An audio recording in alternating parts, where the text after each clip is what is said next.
Good evening and welcome to StonesCast number 97.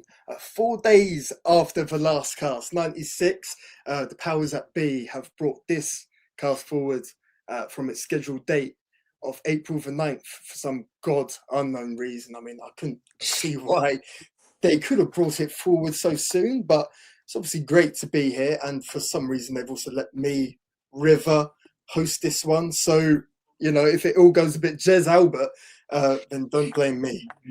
Thankfully, I'm not the only one here. I'm joined by the panel tonight. Adam Hills. Evening. He's somehow blagged his way onto a second cast in 4 days. Let's hope the Daleks don't take him away this time. And we've also got two debutants to add to the mixer. We've got Alex Murphy.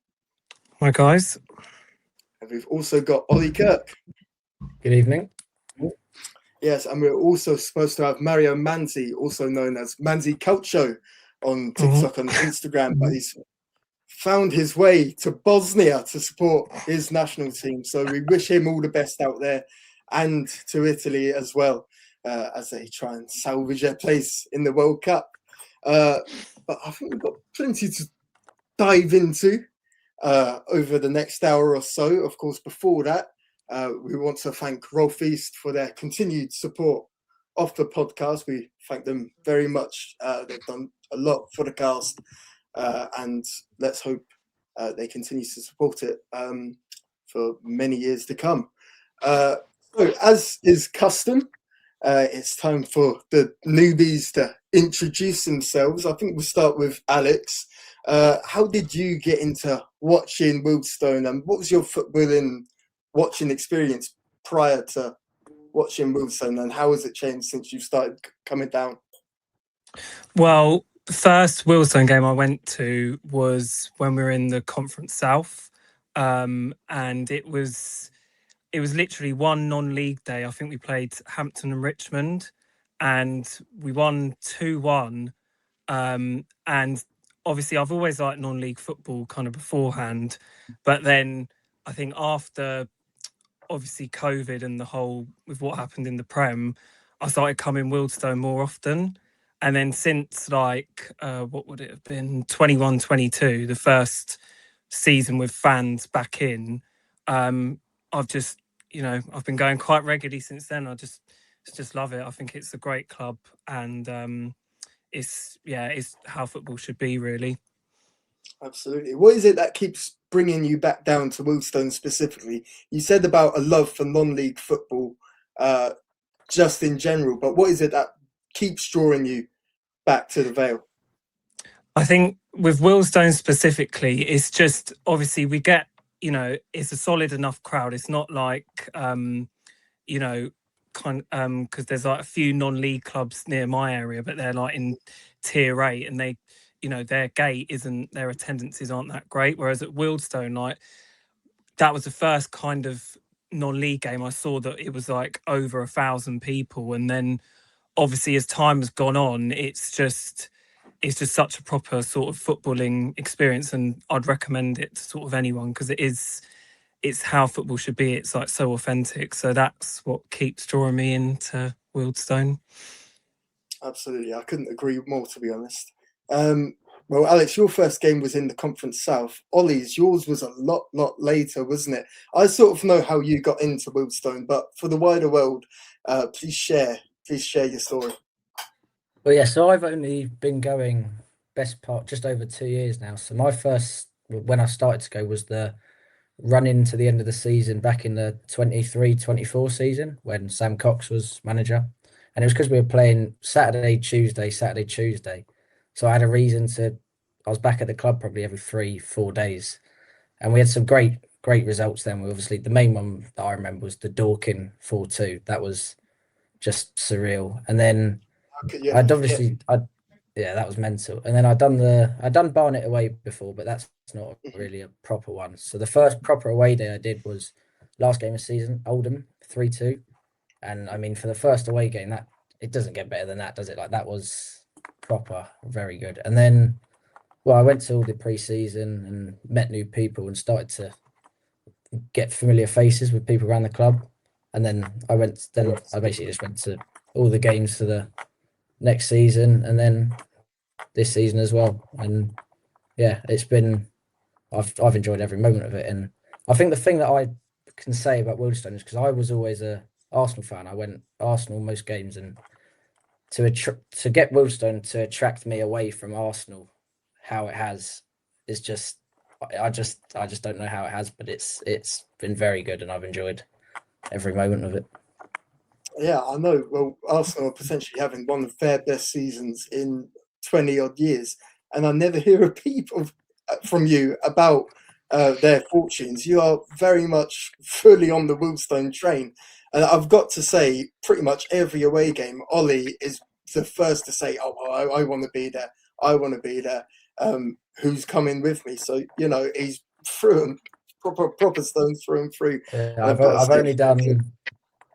only done one Arsenal this season, and it's purely because it's just you don't feel as close to the club because you go there, you go for the game, you're sitting miles and miles away from all the action, and then you go home. Whereas this, it's more about going down, seeing all your mates, seeing people that you know, and it's much more community club, and I guess I'm fully on board and enjoy that.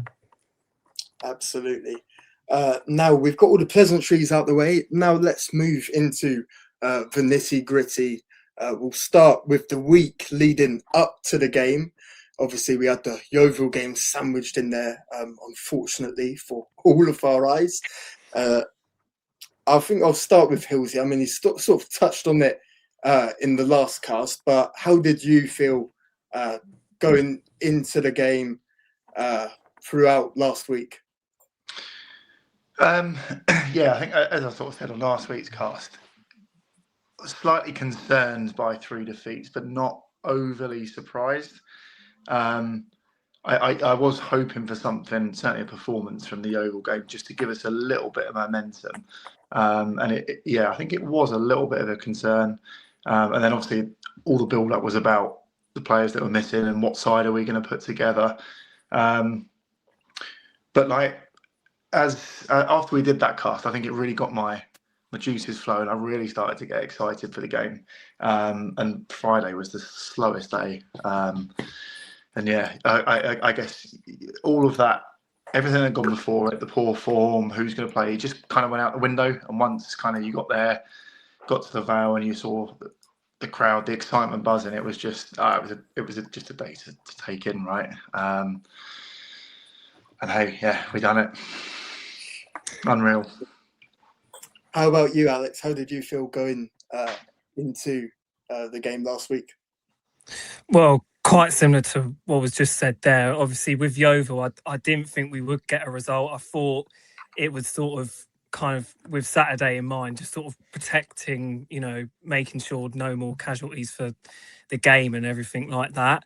But obviously, the performance itself, especially like the first half, it was we were well off it, to put it lightly. And then obviously we made a few changes in the second half, and you could tell, although the quality kind of wasn't there, it kind of did change a bit. But obviously that sort of happened, and then obviously kind of I was looking at Twitter after the game, and obviously it's a bit of a meltdown with obviously watching that, and with with Marine just like a few days away.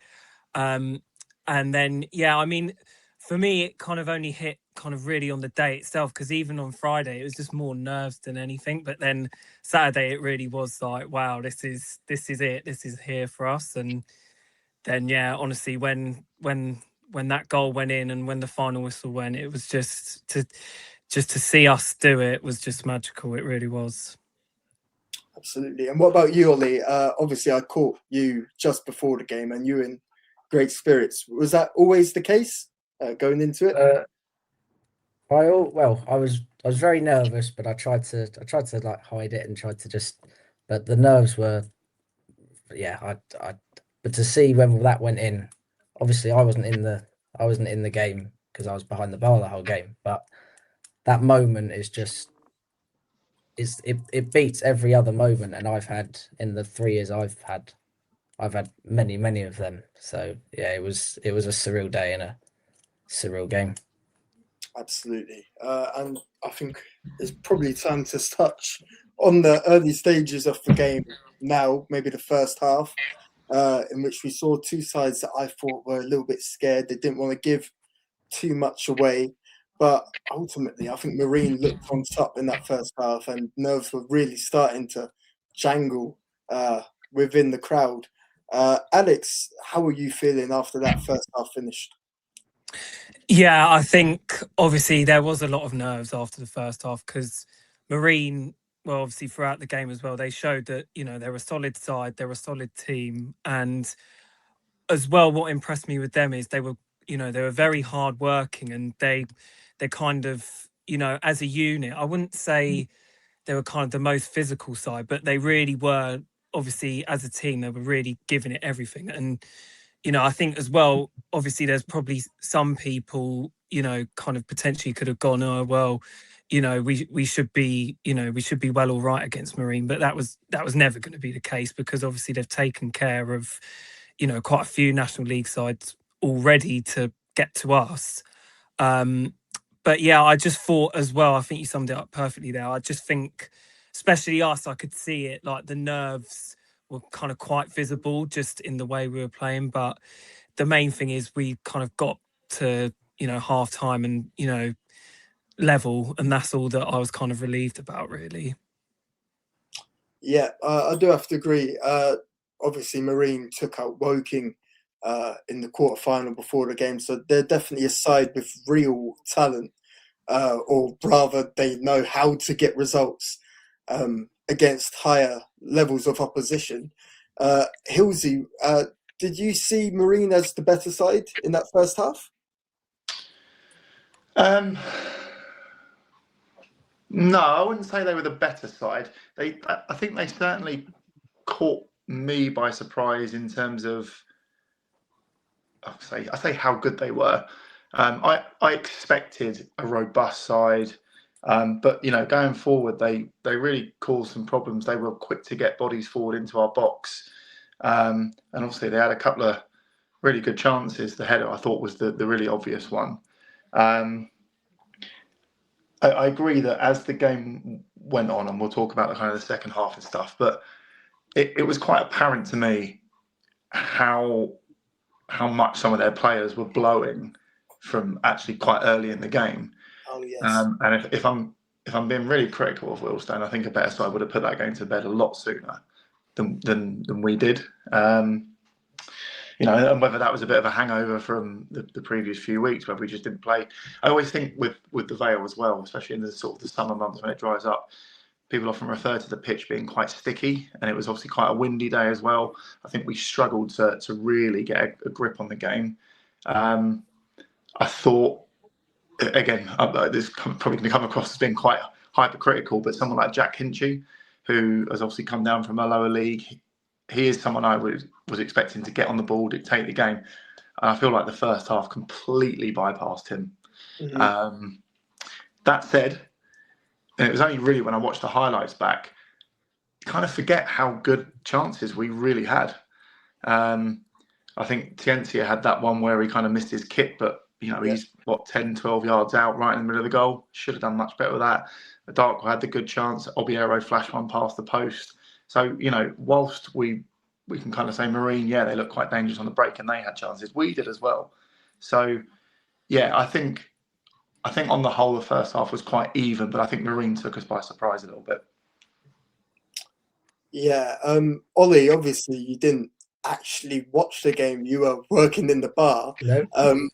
How was the consensus from all the people that you were serving as they came in for their halftime beverages? Well, I was more surprised by the fact that during the game there was a considerable number of people that weren't actually watching the football. So that's the main reason I couldn't get out. But yes, I mean, I only obviously again watched the highlights. So I think that header, that chance was a very big moment in the game. I think if they scored that, then we would have had a big uphill battle. But also on another day, I think we could have scored 4 because their keeper made some. There was one moment when he made, 3 saves almost in a row. And that at that point, you would have thought from probably watching that it's just not our day. We're just not going to find the back of the net. But yeah, I think it was from the highlights. I think it did in the end look like we were probably more on top. But yeah, I didn't watch too much. Yeah, I think the first half pretty much came and gone. Two sides very scared to open themselves up to each other, but the second half, certainly the first stages of the second half, was much different. Certainly, from a Wealdstone perspective, they seemed a little bit more open, a little bit more front-footed, and it wasn't too soon after the second half started that McIntyre made those brilliant saves to deny. I think it was Ajupoku and maybe Shikuna back to back. And I mean, to be fair to him, he had a tremendous game. So fair play to him. Darko had another chance as well, didn't he? Where he kind of went through and he did it a couple of times. The sort of the Schmeichel-esque where he comes and just spread himself. That save, as you said, from Shikuna, like that was unreal. He had no right to save that. And that's their that's their second choice keeper as well, isn't it? It wasn't their first one out. Yeah, they've got some good quality there. Absolutely, you could see him very much playing a part in the National League Premier, or maybe even further in years to come. I think they've really got a gem there in him. But also, touching again on the second half, Marine had a couple of chances. That big one where the ball just flashed across the goal line and managed to scramble it away in the nick of time. So many heart-in-mouth moments for both sides. And of course, that was that missed open goal opportunity from Ajupoku, who decided to take it onto his left foot when the keeper was in no man's land and sort of just rolled it into the path of one of their defenders, who managed to clear it away.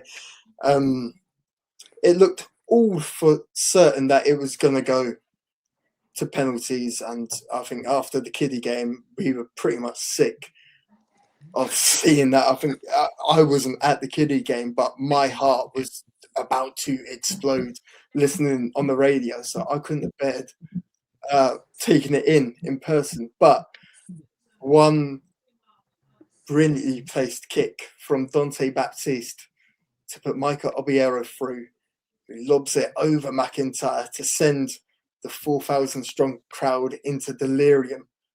Hilsey, I'll start with you. How did you take that goal in? Well, I mean, before I come to that, I think just going on to the penalty stuff, and given what we've just said about the performance of Jack McIntyre, for me, and I think a lot of the people around me, there was a sense of inevitability that had it gone to pens, it was going to be his day, Marine's day. The kicks would have probably gone up at their end. Well, of course, we'll never know. But, you know, and I think that kind of plays in a little bit too, because I felt almost in shock when that goal went in. My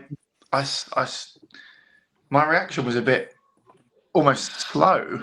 And that's because I think I was just in a daze of we've blown this. And just obviously it kind of came out of nothing really. But of course, just sheer pandemonium. I was, in the Bulla, dead centre. But also, and I've shared this with a couple of people on one of our WhatsApp groups, my limbs moment was curtailed. Firstly, because in all the chaos, someone punched me in the jaw and I had a serious pain right here. And then as I kind of dazed myself around, there was an elderly lady carrying a Zimmer frame. Yeah. For some reason, deciding that she wanted to get out of the ground on 92, 93 minutes, whatever it was. And it was just absolute bedlam all around her. And I kind of looked and I panicked a bit. I was a bit like, what's going on? I'm trying to hold people off her.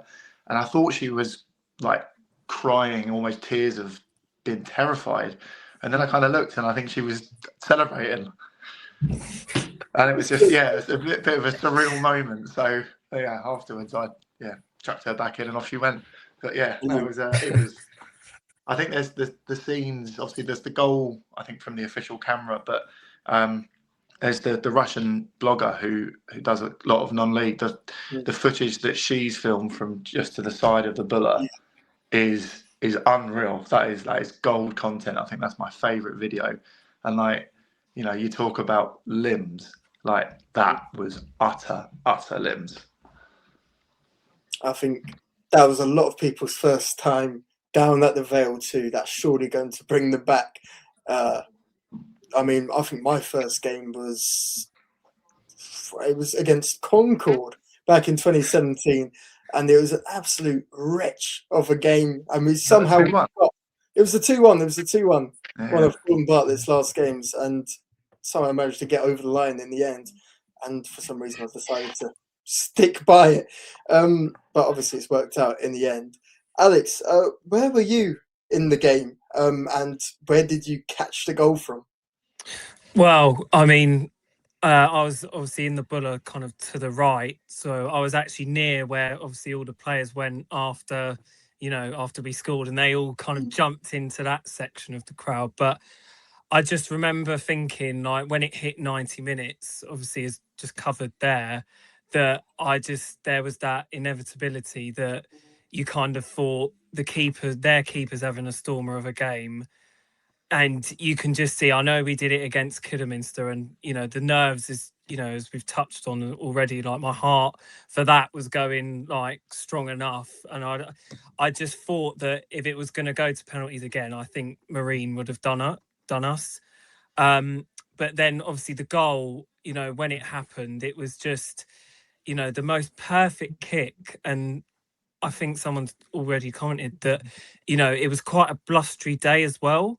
And to judge the kick so perfectly, it could not have been any better. Like the kick, it was just, and then I just remember it seeing open up for Obiera, and you're just thinking, you know, he's even said in his interview as well, afterwards, that he was just waiting so long for the ball to drop. And I was thinking, like, in the crowd, the exact same thing.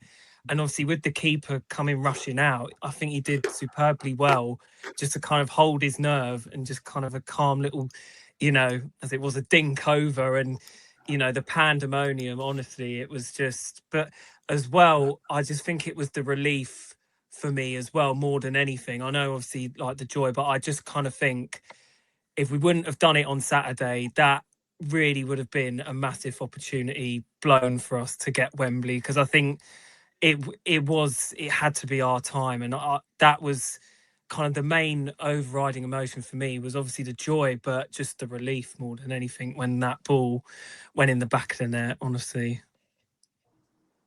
Yeah, honestly, yeah, I don't think words could describe it. I think, for the want of a better word,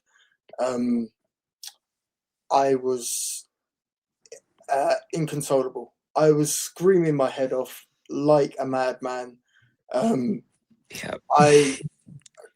Yeah, exactly. Words can't put it. Words can't put it into any sort of justice. But Ollie, Kirk, you didn't see the goal live. You were in the clubhouse. How did you and all the others? As the goal went in, I was in the. Sorry. As the goal went in, I was in the. Oh, yep. I was in the garden area as the goal was going in. Because I was walking out, ready for penalties, prepared for penalties, and I was walking out, and then all of a sudden I just hear the loudest like roar I've ever heard ever, and it was just mental. And I just kind of just stood there for like 20 seconds, just like in shock, like not. I didn't expect that to go in there. Not in the 94th minute. I was fully ready for penalties, and then I just go round the corner, and I just see carnage, like absolute total chaos as I turned around through the gate. And it was just, yeah, it was. I'm so annoyed I wasn't in the crowd when that went in, but it was just, yeah, it was relief, I think is the word, because I was gearing up for penalties, and after Kidderminster, I don't think anyone, I couldn't have gone through that again. That was, so yeah, relief, I think is the word I think most people will be using. I don't think I'd use relief. I think I would use. Because I was very much thinking, what on earth is going to happen in this game? It was a complete toss-up after the last three performances is we had put in. I don't think relief was the word. I think it was pure ecstasy for me and probably a lot of others in the ground. When that full-time whistle blew, though, I think I'll start with you, Alex. How did you feel? It was just, because obviously, I'm of that generation of Stones fans. Obviously, this is our first time. This can be our first time at Wembley. And it was just kind of when that final whistle blew, it was like, my God, this is actually happening, because obviously we've all had, especially those who obviously weren't old enough, we've all had that sort of conversation amongst ourselves where it's like, I just hope that one day we can obviously just see Stones at Wembley. And then for it to actually, when the final whistle went, for it to kind of all materialise and go, that's actually no longer a dream, that is happening. It was just, I'm still smiling about it now, but yeah, it's just brilliant. Yeah, I think it's yet to settle in with any of us here. Ollie, you didn't suffer the heartbreak of Brackley in 2018. You've got through to Wembley from the semi-final first time. How did you feel? Well, as you said, I haven't had the heartbreak of when we haven't managed to get over the line before, but it's just to see your club at Wembley, I just think is every fan's dream. And I always thought for me, I always thought I'd see it with Arsenal, but I never thought, but to see it with a non-league team that you go home and away each week to see, it's just, I think it's every football fan's dream. And to be able to get there it's so surreal. And again, as you said, I don't think it's fully sunk in yet. But it's every dream, and I'm over the moon that we've managed to get over the line. Yeah. How about you, Hilsey? You obviously suffered the heartbreak of Brackley, as did I, back in 2018. And of course, you also suffered the heartbreak of Newport before that. Just sum up how you felt. Third time lucky. Yeah. I echo what you guys already said. Like, first of all, I actually don't think it has at all sunk in. All of everything that went on and all of the celebrations that followed, I still don't think it's really hit home that we're going to see our football club play at Wembley. And I think that goal and the final whistle, yes, I think, Ollie, as you said, sort of chaos. Yes, chaos, but I think there was a lot of emotion that was let out at that point. I know myself, I was holding back a few tears, and I looked around me and I saw a lot of other people who, followed the club for a long, long time. And obviously our last 5, 6, 7 years have been pretty successful. And in fact, the whole of the tenure at Grosvenor Vale has been very successful. But we've not really had a moment.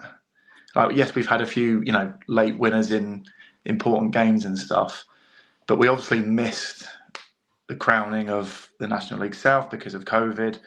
And I just think for a lot of people, there was a real release of emotion. I don't think I've hugged as many men in such a short space of time as I did from sort of 5 till 6 o'clock on Saturday. And I mean, like, for me personally, I've supported Wealdstone since basically the turn of the century. And, I'm obviously friends with a lot of some of the older guys, people like Jez Albert and Grim and many others who saw the club in their heyday and then watched its demise. And I kind of joined at not the height of that demise. I was not one of the poor souls that went to the Yedding days, but I've been to Edgware, I've been to Northwood, I've been to wherever else it was. And the idea of seeing Wealdstone when I first started going was seeing Wealdstone at Wembley was just a pipe dream.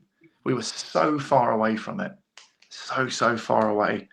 And even just getting back into the National League or the conference, or whatever it was called, back then, was a heady dream. So to have experienced this journey in the last 6 years, but it just felt it had been building, and it, with everything that's going on with the club now, with Nick's investment, with the lease, I feel like there was an inevitability about it, and I'll be honest, you're going to go, oh yeah. I felt it since really Nick came in that we were destined to get to Wembley this year, and yeah, just as I say, just so much about the emotion of that moment, and it's a launch pad now. I think for the club, there's such a great opportunity. I say with everything that's going on to. And I think, sorry, I'm waffling now, but I think about the cast we've done with the board. In the last few years, and Darren Linden has referenced that sort of transient support that we've tried to keep people coming back, and this is going to do wonders for that. Hopefully we go and win it on the day. And the last thing I actually want to just say is about actually some of the performances and the players, because two of them, Dante, he sets up the goal. He's been a real highs and lows this year. And I think, we said on the cast that we know he has a Rick in him, and he has cost a few goals, but also he's made a couple of, great saves, and we know he's got that in his locker to distribute the ball like that. And then, of course, Micah, who's had an incredible season, but have been written off by so many people coming into this season. And I'm genuinely delighted for him because I think he's an outstanding player, and I'm so glad he's had his moment. And the third one that I want to really single out was Dion, because I thought Dion's performance on Saturday was colossal, absolutely colossal, and he had a tough old time against George Newell. And when you think of Dante, Dion, and Micah, a year ago, those would be the guys that were taking us to Wembley. It's madness. So, yeah, sorry, I've waffled. That's fine. Yeah, I think touching on Dion and Dante in particular, they very much came in around April time last year. So It's been about a year, 12 months of them being in the side. Neil Gibson obviously brought them in, gave them a second chance, so to say, and they have been instrumental in how we've been this season, getting to Wembley. Obviously, the performance on Saturday from the three of them was colossal, absolutely. And obviously, touching on Micah, Sam Cox gave him a second chance at the start of this season. I think I speak for nearly all of us here when we pulled a strange look when Micah Obiera's contract was extended, but obviously it turned out to be a master stroke in the end because he has been nothing short of exceptional for us this campaign. He's really come into his own. He's even gone beyond how he started here in 22-23. So absolutely fair play to him. And another player I want to single out is Ashley Nathaniel-George, who was the mystery man. Who was he alluded to in the last cast? Since when he came on in place of Junior Ciencia, I think he brought a little bit more of a directness down the left flank in particular, where Junior Ciencia had been struggling to put a decent final ball in the end. So how did anyone think Ashley Nathaniel-George played on Saturday? Because I thought he did. He was very calm, wasn't he? Yes. He had a real sense of give me the ball, twists, turns, drops the shoulder, offloads it. Yeah, he looked impressive, and I think he'll be a real good signing for us in these last few weeks. I think within the first 3 minutes of when he come on, I can't remember it exactly, but he was kind of tight near the touchline, and he just spun one of their players, and I immediately felt like the crowd almost like a whoa, that's exactly what we needed to sort of kind of have that in the game. And yeah, he's going to be, I think he's going to be quite important for us. But as well, another player who I thought who come on, I was actually quite impressed with was Wells Morrison, because I think actually when he come on as well, he was making a few runs sort of forward, and obviously he was at the club previously, but I actually thought when he come on as well, he wasn't too bad either. So yeah, that could be quite a shrewd signing as well. I think it definitely is. I think with the restrictions that we had around us in trying to decipher a player that hasn't been cup-tied somehow, I think bringing in both Morrison and Ashley Nathaniel-George have been masterstrokes, to be fair, and hopefully they continue to perform to a decent level in the league and set us up well for our date with destiny at Wembley. We were talking about the Nathaniel George signing, actually, and I'd love to know how that came about, because obviously he's come from York, Stuart Maynard. I wonder who contacted who. I'm sure we'll never know, but I'd love to know the ins and outs of how that came about. I think I could place a very good bet on who made the first move there, to be fair. But let's focus now on the run. Sorry, so Riv, far. one more. Sorry to Go on. interrupt you. I just wanted to really highlight one thing you said there about, well, it was under Michael Robiero, but about Sam Cox, because Sam Cox started this journey. And obviously, I know it hasn't worked out for him, but I know he's obviously, I think he lost his mum last week. So want to acknowledge Sam and his role here and wish him all the best. Yeah, I was going to touch on that, in fairness. He did put out a tweet congratulating the team on Saturday evening, and obviously he's had a horrendous week. So I think the thoughts of all of us are with him and his family. But it was a real touch of class to see him congratulate the team despite him losing a job still, and hopefully we get to see him at Wembley in whatever capacity, whether it's with us in the crowd or invited down by the club. Hopefully we get to see Sam Cox rein in what he started. Absolutely. Now, touching on the run so far, I think when we started up against Cheshire and Dagenham, did anyone ever think we'd actually make it this far? Apart from you, Hilsey. How about you, Ollie? What did you expect from this trophy campaign?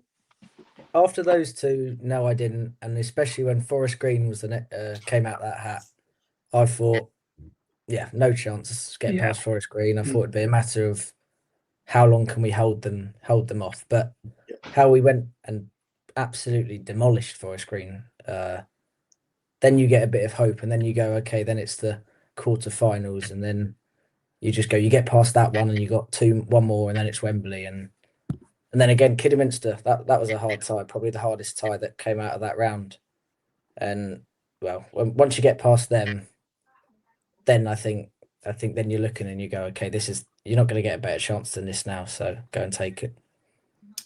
Absolutely, I tend to agree. I think as soon as we pasted Forest Green, I thought, oh God, maybe we actually have a chance here. Alex, when did that moment come about for you? When did you think, there may be something in this?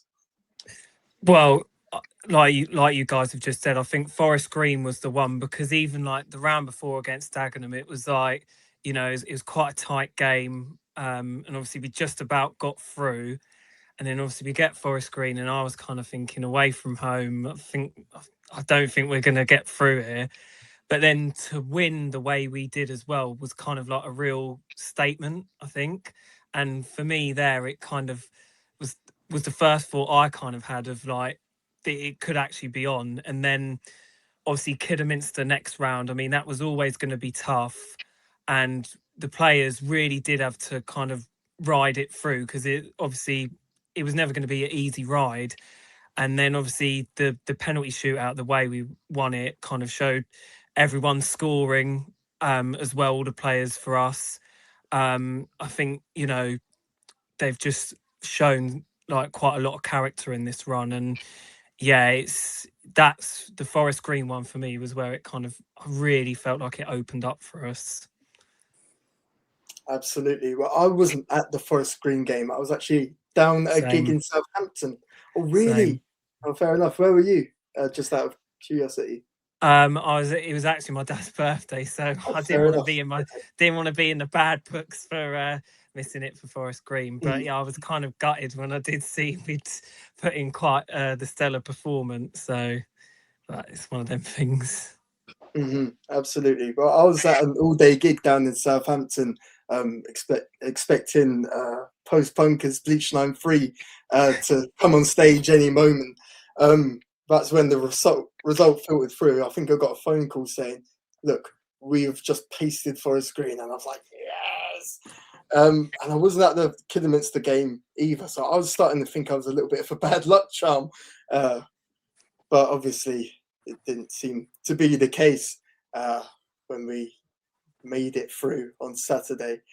Now, the side that we are going to face at Wembley are our good friends, Southend United. Almost sick of the sight of them this season. We played them once in the league, beat them 3-2. We played them in the FA Cup too, the first round, where we beat them 1-0. And of course, we faced them last game of the normal league season too. If they aren't sick of the sight of us now, they surely will be come the 17th of May. How do we see Southend going into that game? Because obviously they're a club that have been in the Championship this century. They are a humongous club in non-league. This is their the first biggest non-league club, aren't they? Sorry, what? Yeah, I'd agree. I think they're the biggest non-league club by some. I think. Yeah, I'd agree. Yeah, I tend to agree as well. They obviously returned to Wembley since their heartbreaking playoff final defeat to Oldham last year. I'm sure they want to be promoted by then as well. I hope they'll be in the playoffs. And they've made their place in the Football League a certainty. But if not, they'll be definitely looking at that game as sort of salvation to end what would be a heartbreaking season. But Hilsey, how do you see Southend going into this game? I mean, it's obviously a long way away, and but yeah, playing them last game is going to be interesting. I'm assuming, I think it's a fairly safe assumption, they're going to make the playoffs. They are probably going to want to make the playoffs and try and finish. What's it going to be? At least fourth. I don't know how doable that is because I know they've got a lot of games to play still. I think they've got one more game than we have, so I think they've got 8 league games, potentially 1 or 2 playoff games, 3 playoff games. So as far as I'm concerned, fill your boots, lads. I hope you get to the playoff final the week before because having I was on one of the National League podcasts last week as a Southend fan on there, and they were previewing the trophy final, and he said, "Yeah, can't ever turn down going to see a team at Wembley, but getting promoted is their priority." So as far as I'm concerned, fill your boots, play 11 games between now and Wembley, go there twice in a week, and if that happens, I think we've got as good a chance as any. It'll be interesting, of course, because again, we've got 7 games and a lot can happen.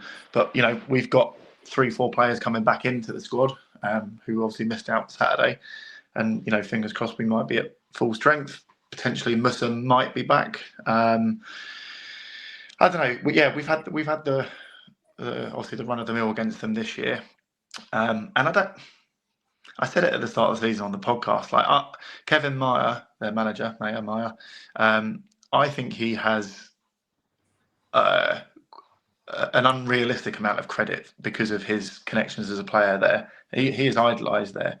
But, I know they lost in the playoff final last year, but they finished 34 points, I think it was, behind Barnet and York at the top. They snuck in on the last day. Their squad has been largely the same. Yeah, they brought in a few players. And don't get me wrong, they have some talented players and they are more than capable of beating us on their day. But I don't think they're anywhere near the calibre of a York or a Carlisle or a Rochdale. I think they're quite a bit short of that. Of course, there is the unthinkable scenario that a certain ex-player of ours who's gone there on loan now may have something to do with it. But yeah, again, I'm waffling. But yeah, a lot to go between now and May the 17th.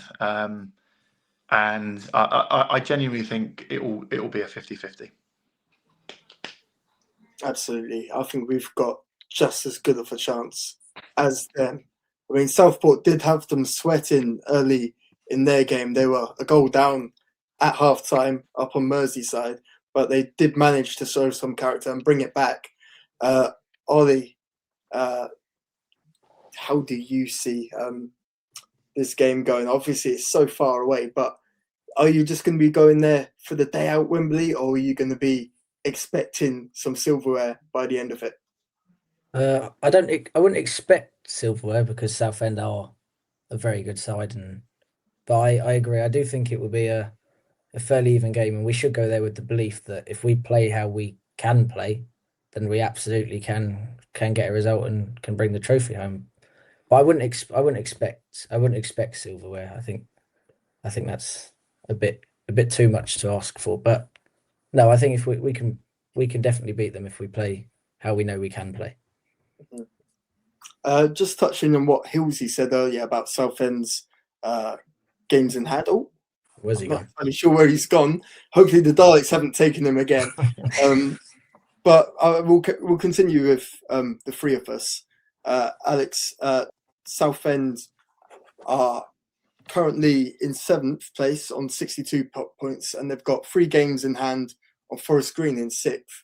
If it's a certainty that they do get into the playoffs, how do you see our game panning out?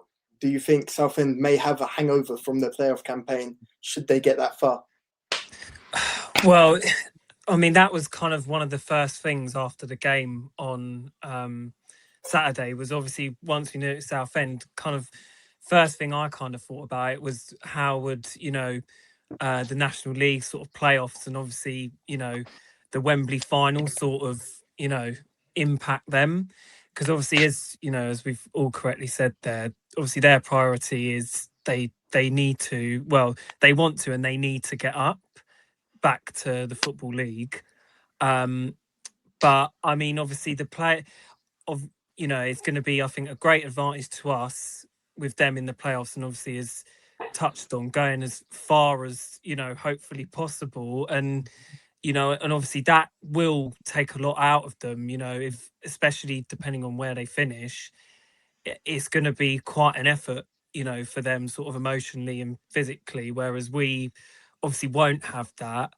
But I mean, obviously, it's, they're a good side as we've all said, and we know it's going to be tough and it's going to be a challenge. But as people, as people were saying after the game as well, they won't be thrilled sort of playing us as well, because obviously everything that's sort of gone on, they will have been licking their lips and kind of fingers crossed, hoping that Marine could have done us on Saturday. And I think obviously we can definitely throw, we can throw in a curveball for sure, but yeah, it's going to be some occasion. That's what I'll say. Yes, absolutely. Obviously, we have them away last game of the league season at Roots Hall. If they've not qualified for the playoffs outright by then, is there a case for us rolling over and making sure that they do actually make the playoffs? I say us 4 will get a game. The second supporters game. I think they'll be fine by then. Like they are in the playoffs, aren't they? Or Halifax? Yeah, they are. They're 7th. They are. Yeah, you missed that. They are 7th. Yeah. Yeah, I mean they've got the games in hand. I think they'll get a bit of momentum. I'm quietly confident they'll finish 7th at worst. I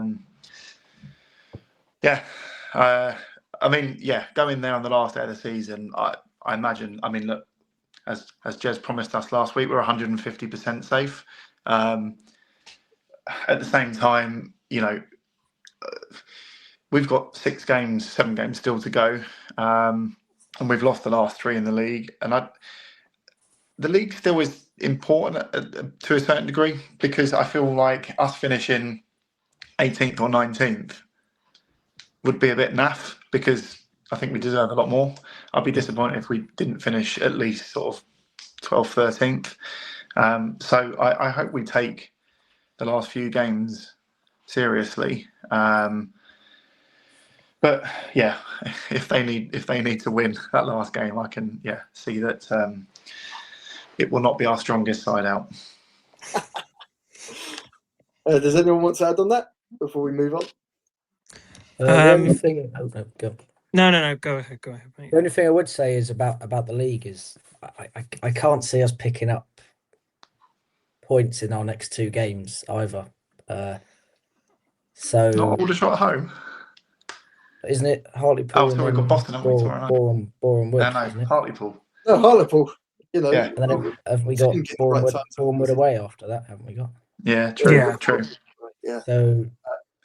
So I just think so. Yeah, I think I was just following on about the last playing for the league in the last few games. So yeah, I'd like to still play for most of our points, especially. Well, we've played a lot of football in the last sort of 3-4 weeks, haven't we? And I think after, so obviously we've got now Tuesday, Friday, Monday. You know, I think by the time we do that, it'll be something like 8 games in 22 days or something. And that, I think that naturally is going to take its toll. We've got a decent enough squad, but I do agree. I could see us, you know, it's only going to 6-7 games without a win. But, you know, fingers crossed that Gary utilises the squad and we do pick up the odd point here and there to get us over the line. Absolutely. Alex, did you want to add anything to that? Well, yeah, obviously just sort of, I was kind of thinking more back to the actual, you know, the Southend finale for them. That, you know, obviously it could be that bit more added spice if, you know, depending on what goes on. But yeah, I just think it's quite apt how, you know, because that will sort of be drummed up. I think, you know, whatever happens, people sort of go, oh, you know, it's, you know, if there is a result one way and we absolutely roll over, they'll probably be, their fans will be giving it large, saying, oh, well, you know, Wembley's just going to be the same. So I think it'll be interesting, I think, how that kind of final game sort of pans out as well. Yeah, absolutely. And that segues quite nicely onto the game tomorrow, or maybe tonight when you're listening to this. Hartlepool come down to the Vale. The return of Alex Reid to the Vale, of course, I think it will be ever so slightly fuming that he won't be going to Wembley with us this season. But what are you kind of expecting from the game? What team do you think will put out? Do you think we'll go strong, or do you think we'll just have a couple of players on the fringe of the squad, and maybe a couple of kids, give them a game too? We'll start with Hilsey. I still expect us to be strong because, I mean, you know, you're going to have Enzio, Dom and Kadji back. Obviously, Kadji's missed the last 3 games through suspension. So, you know, I expect them to come back into the fold. Those that played 90 Saturday, the likes of Dion, I mean, I heard Dion maybe had a knock, but maybe Dion, Obiero, yeah, maybe they drop out. You'd expect Nathaniel George to get some more game time. And, you know, there's still peripheral players like Spencer and Georgiou who, you know, are more than capable on their day, who played, and Fella, who played no part Saturday. So, yeah, I'd expect Gary to make a few changes, but I still expect us to be more than competitive. And at home, I still fancy us to be good for at least a point. Yeah. Yeah, I totally agree. How about you, Ollie? What are you expecting from Hartlepool tomorrow? No, I agree with pretty much everything Hilsey just said. I expect there to be changes, especially to the players that did play 90, because, well, they played 90 of very intense football. So I expect there to be changes, and yes, we still have obviously competitive, strong players to come back in. So yeah, I agree with everything he said. What about you, Alex? Are you in agreement?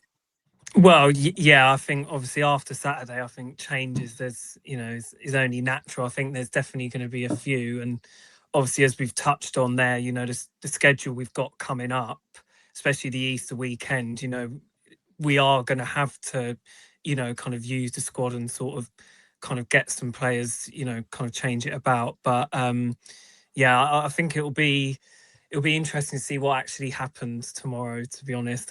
You know, it's a bit of, you know, especially after the highs of Saturday, just to see what actually happens tomorrow. The other part of this, of course, is Hartlepool have still got plenty to play for because they're the ones sort of eyeing up one of those last playoff places. Although I think they've got their work cut out, but, you know, they're clearly going to come down and, you know, be fighting for everything. And I think there's I know we've spoken about the changes, but I think there's always that what's the phrase, after the Lord Mayor's show, meaning That's after exactly, everything that went on Saturday, it quite often happens that a team just can't raise themselves, but we'll see.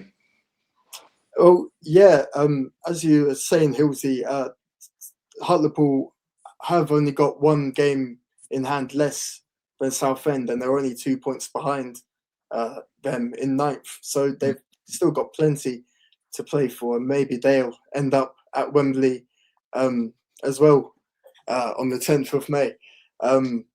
So absolutely all to play for. And I'll ask for score predictions, how we see it going. I mean, I'm not sure if any of us really care too much about the result, considering what we have just experienced. But Alex, how do you see the game going? I'll start with you. I'll take a point right now. I'll cash out if the points on offer. I think after the efforts of Saturday, I think it will be, and obviously as we've touched on, Hartlepool, they've got stuff to play for, and they are a good side. So I think it's going to be tough. I'll take a point now, but I kind of think we will lose tomorrow night, unfortunately. How about you, Ollie? Yeah, I do think tomorrow, I think we probably do get beat. I would absolutely take a point right now, but as you said, I think I'll happily take the loss after Saturday. So everyone will still be thinking about Saturday, so I think it'll be hard to raise ourselves to put up and try and get 3 points. How about you, Hilsey? 1-1. It's the scoreline every time we play Hartlepool, isn't it? 1-1. Been the last 3-4 all finished 1-1. So I'll take that. We'll go 1-1 again. Absolutely. Well, we're coming up to an hour here, gents. I think we're pretty much wrapped up everything we need to say. I think we've got quite a lot out of one game, to be honest, haven't we? So I think we've done quite well. But is there anything else we want to add? Can I just give a couple of little AOBs? So one, just a massive thank you to those that joined the Walk Talk Footy on Saturday. About 8 of us. Lovely morning for it, to be fair. Walked to sort of 4.5 miles from Lower Mead to Grosvenor Vale. And we'll be doing something else possibly around Wembley as well. And the other thing is just a reminder about the intra supporters match at Grosvenor Vale on Sunday the 19th of April. So 1:30 kickoff. We've got about 24 players signed up, paid up. If you haven't already, we'd be good to have about 32 players. So we've got plenty of subs. So if you haven't already reached out, give me a shout and get yourself signed up. Absolutely. That would be a great afternoon. It'll be a great day at the Vale with obviously Arsenal City on in the clubhouse afterwards. Yep. And of course, who can forget bingo nights right afterwards? So get down for a cracking day at the Vale, cracking weekend at the Vale. Of course, with Scunthorpe at home the day before. Is there anything you two want to add, Alex and Ollie? No, I'm all good. Yeah, no, I think we've covered sort of everything from Saturday. No worries. Absolutely. So that is pretty much that's a wrap. That's the wrap, isn't it? That's StonesCast 97 done and dusted. Wealdstone are very much on their way to Wembley. Obviously, I've got all my notes here. Obviously, I prepped ridiculously well for this one, and hopefully, in turn, hopefully you can all join me down at the old dispensary in Camberwell, the front room's next gig on Easter Saturday. Tickets are available through our Linktree and our Instagram bio. So please be there. And we've also just uploaded our full set from the Finsbury onto YouTube. So if you want to check that out, please support Wealdstone's house band at the minute. But that's enough shameless self-promotion from me. Obviously, we want to thank Rolfies once more for the sponsorship and continued support of the cast. I think that really wraps it up, doesn't it? So from me, Riv, Alex, Hilsey, and Ollie, it's goodbye. Up the Stones and smoke Up the Stones. Wembley, come on, up Stones. Well done, boys.